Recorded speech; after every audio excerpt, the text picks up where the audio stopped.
気配が変わった。前奏。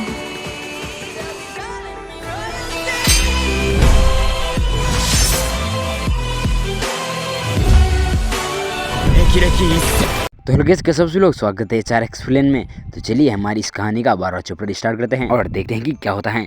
तो चैनल पर नए हो तो प्लीज चैनल को सब्सक्राइब मारो यार। पिछले चैप्टर के लास्ट में हमें दिखाया गया था कि तभी वहाँ पर कोई आ जाता है और दरवाजे को खटखटाता है। तभी जीफू कहते हैं कि कमीन श्रीमती रोंग, हम आपको नए उत्पाद देने के लिए हैं जो इस महीने आए हैं। श्रीमती रोंग बोलती है कि क्या?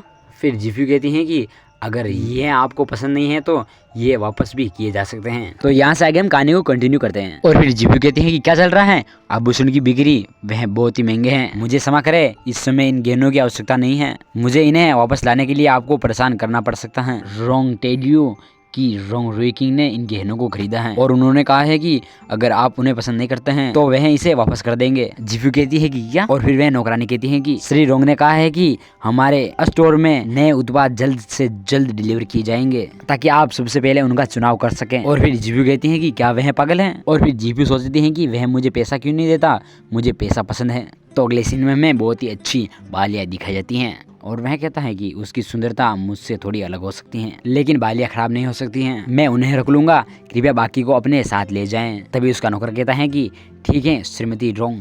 तभी रोंग रुइकिंग को एक कॉल आता है और वह ली हेन्या का होता है और फिर उसका नौकर फोन रोंग रुइकिंग को दे देता है और उसका नौकर कहता है कि ये लो, मिस कॉल आया है। और फिर रोंग रुइकिंग फोन उठाकर कहता है कि नमस्ते।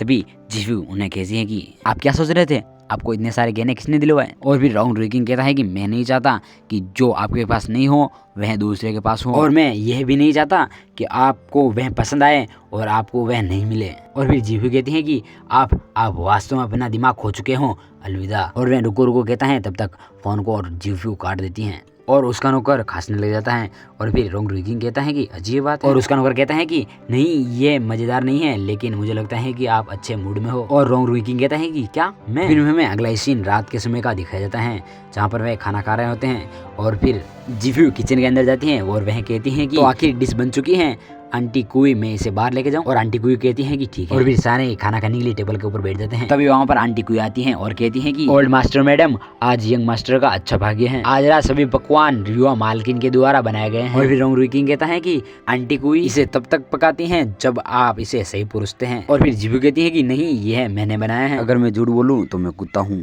तब भी रोंग रुइकिंग कहता है कि ठीक है कुत्ता। और फिर जीपू इसके आगे कुछ भी नहीं बोलती हैं। और फिर ओल्ड मास्टर कहते हैं कि हा हा हा, आप दोनों का रिश्ता बहुत ही अच्छा है, मैं भी खुश हूँ। उनके संबंध वास्तव में अच्छे हैं, लेकिन अभी हाल ही में हेन्या ने कुछ ऐसी चीजें की हैं जो वास्तव में लोगों को खुश नहीं करती हैं। हेन्या कल लोगों से सार्वजनिक रूप से लड़ी और उसने फाउंडेशन के एक समूह को भी बाहर निकाल दिया, यहाँ तक कि दुगना वेतन भी नहीं दिया जाता है। क्या वह रोंग परिवार को बदनाम करने की कोशिश कर रही है या फिर अपना चेहरा दिखाने की? मेरा अनुमान सही था, वांग यीसेन ने शुरुआत कर दी है। और फिर जीफू कहती है कि माँ, कल पुलिस ने पहले ही कहा है वह जांग यूजी था जो कंपनी के वित्त को फिर से बेच रहा था, इस तरह के लोगों को क्या अभी रखना है?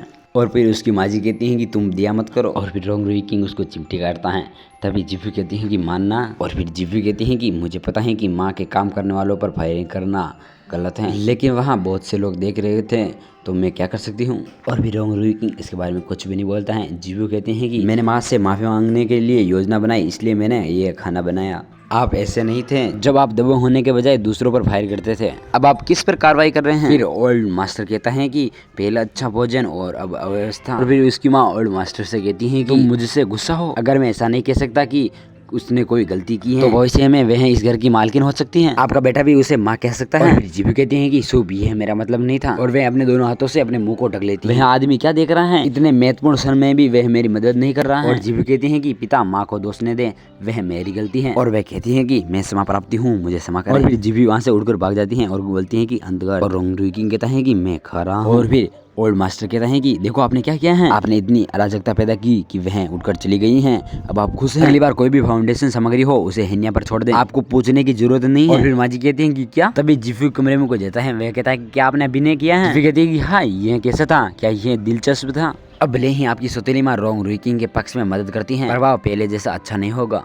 और फिर रोंग रुइकिंग कहता है कि आपको लगता है कि मैं सौतेली माँ से शुरू करवाना चाहता हूँ, तो आज आपने ऐसा किया। और फिर जीफू कहते हैं कि बेशक हम एक लेन देन संबंध में हैं, तो मैं ऐसा क्यों नहीं कर सकती। और फिर रोंग रुकिंग सोचता है कि लेन देन संबंध, तो आपने खुद को इस तरह बना लिया। और फिर जीफू कहती है कि जब तक क्या पसंद है। और फिर रोंग रुकिंग जीफू के पास में आता है और उसको टांग को खींचता है जोर से, और जीफू कहती है कि आह, और रोंग रुकिंग कहता है कि इस तरह से। तो बस आज का यह एपिसोड यहीं पर खत्म करते हैं और मिलते हैं इसके नेक्स्ट एपिसोड में। तब तक के लिए धन्यवाद। चैनल पर नए हो तो चैनल को सब्सक्राइब मारो और बेल आइकन को ऑल पर सिलेक्ट कर लो। धन्यवाद। 気配が変わった Thankful.